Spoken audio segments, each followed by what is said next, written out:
In the age of yearly game releases where a new title lives and dies just in time for its successor to be announced, there's a class of games that refuses to leave the spotlight. Only a tiny fraction of games are able to pull this off, and I've identified 3 reasons behind their long-term success. The first element of video game immortality can be found by looking at Bethesda's game library. The low-hanging fruit here is Mr. Todd's obsession with re-releases. Skyrim seemingly has as many different editions as the English dictionary, but that's more a symptom of its success than the reason for it. It's not as simple as, let's slap a different word on the box and sell 5 million more copies. Skyrim Super Ultimate German Suplex Edition. Okay, that might actually work. No, the main reason games like The Elder Scrolls and Fallout remain popular for so long is their passionate modding community. User-created content made available for free by members of the community can completely change a game from the ground up. Upgraded graphics, combat system overhauls, or even whole story expansions can add so much life to a game years after its release that it's no wonder people continue playing it. Skyrim has a completely insane mod called Skyrim Together Reborn that lets you play together with your friends.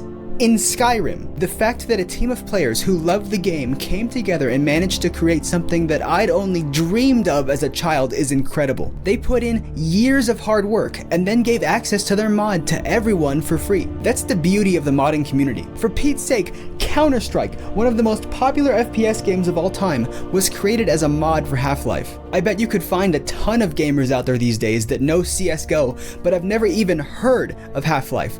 Those uneducated ostriches. Sometimes modders can completely revive a dead game. Fightcade is a free application that serves as a matchmaking platform for retro fighting games. Some of these titles do have official online versions, but with a completely dead player base, while others never even had that capability. And the last time I went to play Street Fighter with someone else at my local arcade, oh wait, no I did not, because I don't have a local arcade because they're disappearing at a more alarming rate than even the bees. So the only way for me to play against a human opponent is through Fightcade, because frankly, how am I gonna convince my friends to play King of Fighters 2002 with me when they're busy playing Street Fighter 6 or going outside? But that's not all. The devs implemented rollback netcode, which greatly reduces the effective lag in online matches. And as we all know, playing fighting games online with lag is like trying to take an exam while someone's slapping you in the back of the head with a frozen Subway sandwich. And I'm talking foot long. A game's level of replayability is huge for its long-term relevancy. If it can offer new, interesting experiences for players on repeat playthroughs, they'll keep coming back. That is one of the most obvious statements I've ever made, but someone's gotta do the heavy lifting around here. I very rarely feel the need to replay linear, story-based experiences like God of War 2018, because even if I do, I'm basically going to have the same experience. Sure, I might do different side content or play on a higher difficulty, but the plot, cutscenes, and characters will all stay the same. Now contrast this with something like Mountain Blade Bannerlord. Oh, what a game. It's a sandbox RPG, so the point of the game is whatever you make it. Imagination.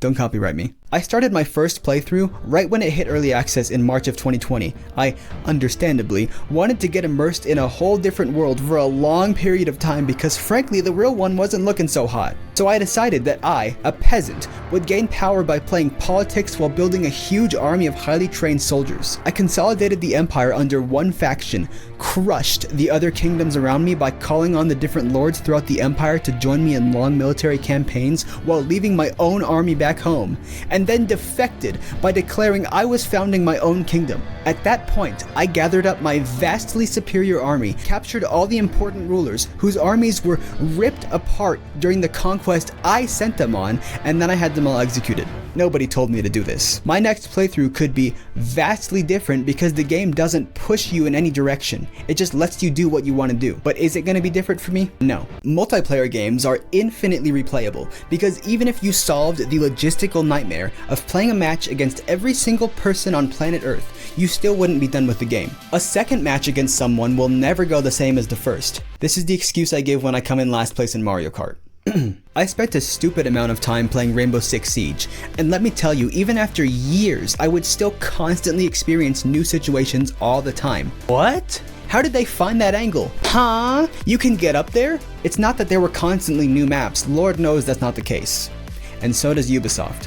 It's the players that kept evolving. Your own skill goes up, the meta changes to include new strategies, and personal goals shift higher and higher. This all keeps the game from feeling stale even after hundreds of hours, and it's the reason why multiplayer games, especially competitive ones, tend to last so long. You know, even if they're kinda trash. Bonus point, free to play. This is really boring to talk about. Duh, me, if it's free, more people are gonna try it out. More people try, more people stay, and it's easier for new players to jump in because they have nothing to lose, except their sanity. I would know. There's a reason why League, Fortnite, CSGO, Apex Legends, etc. have so many players. Alright, let's get back to actually interesting stuff. An important element that elongates the lifespan of some games is their incredibly high skill ceiling. StarCraft 2 came out 13 years ago, yet it's still thriving to this day. Why? Because it's a game that you can play for thousands of hours and still not reach the depths of its mechanics. A new player might perform 30 to 50 APM, meaning actions per minute. That sounds like a lot. You'd be constantly moving things around, micromanaging different aspects of a match, and making decisions every 1 to 2 seconds. Then you learn that pro players can hit 400 to 500 actions per minute during a match. And they're not just mashing the keyboard at random, they're making calculated moves that will help them win the match. To top it all off, this dude can do it all with his feet. Looking at that, you start to realize just how much room there is for the average person to improve themselves, which is why the game has lasted for so long. Another example for super high skill ceilings? Fighting games. Super Smash Bros. Melee came out in 2001 before some of you were born, but it's still one of the most popular competitive fighting games in 2023. It seems simple to play from the outside, but goodness me, high-level Smash is so complicated it gives me carpal tunnel syndrome just from thinking about it. I am trash at Smash, so I pulled up a wiki of some of the advanced techniques, and some of these things have paragraphs of text describing how to do them. My average at Street Fighter, Mortal Kombat button masher brain can't even figure out how to read this, let alone pull it off in a match with my sweaty hands on the controller when I'm just trying to not get completely destroyed. That's the reason why even after multiple Smash sequels, people still come back to Melee. No, not the sweaty hands. I mean the incredibly complex game mechanics. Melee has lasted for over 20 years, and it still has a long life ahead of it, because some games never die.